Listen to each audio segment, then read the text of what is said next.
This is the first time after independence such a struggle is taking place. Here in this struggle, all sections of people have united.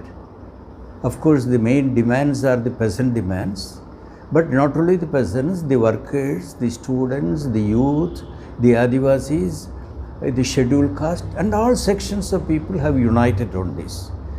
Such a struggle took place at the time of the Britishers period. In 1857, that is called as the first independence struggle. Lakhs and lakhs of peasantry all over the country united and fought against the Britishers. After that, this is the first time such an enormous struggle is taking place at the All India level. Tomorrow, many lakhs of tractors will enter Delhi through 4 routes. Not only in Delhi, all over the country, in almost all capitals, there will be such rallies, and in all the major cities there will be rallies, and in even villages there will be rallies. So lakhs and lakhs, crores and crores of people will take part in this struggle, because the people are against the content of these 3 bills. These 3 bills, the land, the cultivation, the agricultural produce, its marketing and its processing, everything will be handed over to the corporates. And the peasantry, there won't be a section called peasantry or agricultural workers in this country. They will be slaves of the corporates. Not only Indian corporates, foreign corporates also will come and take over the land and cultivation. So that's why the people are against this. There won't be any minimum support price mechanism. At present, there is a minimum support price mechanism. There are many shortcomings and weaknesses in that system. We are asking for rectification of that process. But after these 3 laws, there won't be any minimum support price. There won't be any procurement of food grains. There won't be any public distribution system. There will be severe shortage of food. There will be starvation deaths. So that is why all sections of people have united against these 3 laws.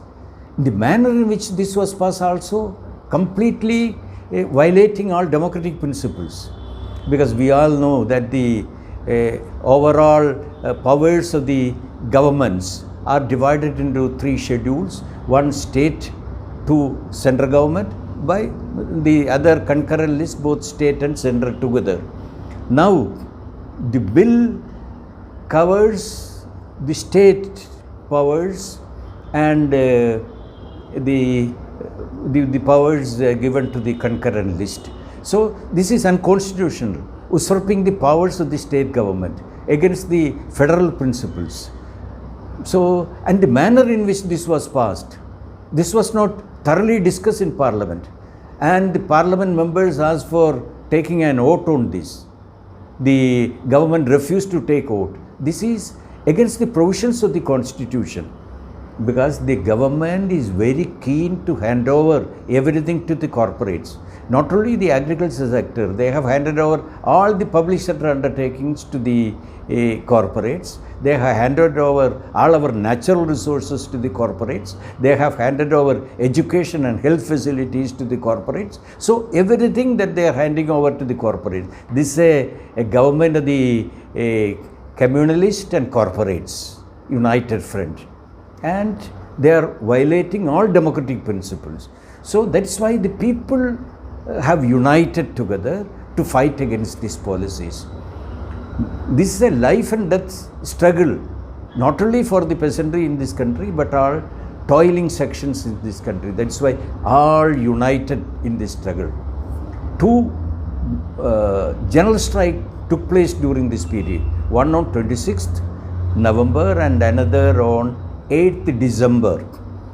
In 26th November general strike, about 25 crores of people participated. This is one of the biggest general strike in the country, not only in the country, throughout the world. because the people are coming together to fight against these anti-people policies. So, and all sections are giving support to this struggle. That is why this has become the greatest struggle after our independence.